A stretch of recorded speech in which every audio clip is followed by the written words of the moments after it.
Hello কেমিস্ট্রিয়ানস, কেমন আছো সকলে? আশা করি সকলেই ভালো আছো। মাধ্যমিকের প্রস্তুতি নিশ্চয়ই একদম তুঙ্গে রয়েছে সকলে।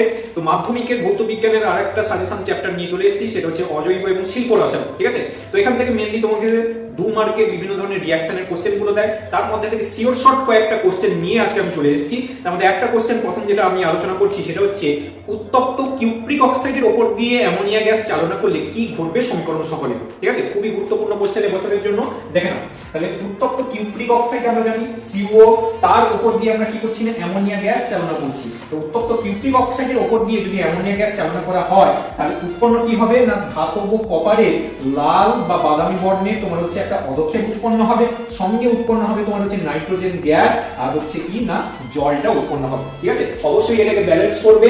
এবং এখানে দেখো কি হয়েছে না, কিউপ্রিক অক্সাইড থেকে কপার উৎপন্ন হয়েছে। ঠিক আছে, তাহলে কিউপ্রিক অক্সাইড কি হয়েছে না তোমার হচ্ছে বিজারিত হয়ে গেছে, অর্থাৎ বিজারণ হয়েছে এখানটায়। ঠিক আছে, আর তোমার হচ্ছে এখানটায় নাইট্রোজেন যেটা রয়েছে এই অ্যামোনিয়াটা তোমার হচ্ছে জারিত হয়েছে বা এখানটায় জ্বালন ঘটেছে। ঠিক আছে, তাহলে এই বিক্রিয়াটা আমরা এখানে দেখতে পাচ্ছি।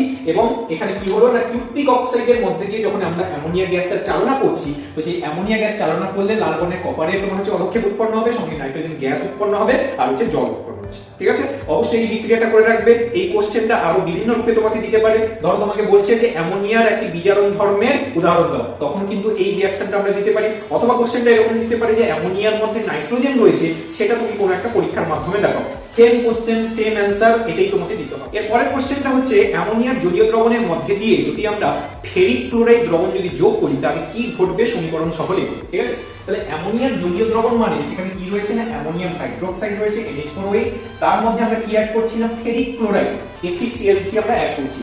দিলে কি হবে না, দেখা যাবে যে যখনই তোমার হচ্ছে অ্যামোনিয়া জলীয় দ্রবণের মধ্যে তুমি ফেরিক ক্লোরাইডের দ্রবণ যোগ করছো, সঙ্গে সঙ্গে ফেরিক হাইড্রোক্সাইডের একটা বাদামি বর্ণের পদক্ষেপ কিন্তু তোমার হচ্ছে উৎপন্ন হয়ে যাবে। আর সঙ্গে কি উৎপন্ন হবে না, সঙ্গে উৎপন্ন হবে অ্যামোনিয়াম ক্লোরাইড লবণ একটা তোমার হচ্ছে উৎপন্ন হবে। ঠিক আছে, তাহলে বিক্রিয়ার ক্ষেত্রে এখানে আমরা দেখতে পাবো কি না, অ্যামোনিয়া জলীয় দ্রবণের মধ্যে যদি আমরা ফেরিক ক্লোরাইডের দ্রবণটা যোগ করি তাহলে সঙ্গে সঙ্গে বাদামি বর্ণের একটা পদক্ষেপ পড়বে।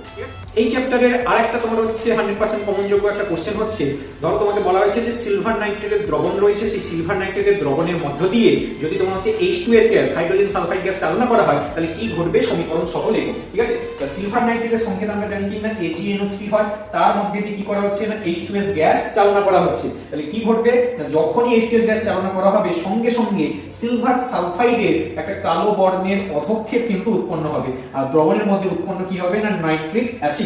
ঠিক আছে, HNO3। তাহলে কি বললাম না, সিলভার নাইট্রেটের জলীয় দ্রবণের মধ্যে দিয়ে যদি H2S গ্যাস চালনা করা হয় তাহলে সঙ্গে সঙ্গে দেখা যাবে যে কালো বর্ণের একটা Ag2S অর্থাৎ সিলভার সালফাইডের পদক্ষেপ উৎপন্ন হচ্ছে এবং তোমার হচ্ছে নাইট্রিক অ্যাসিড উৎপন্ন হচ্ছে।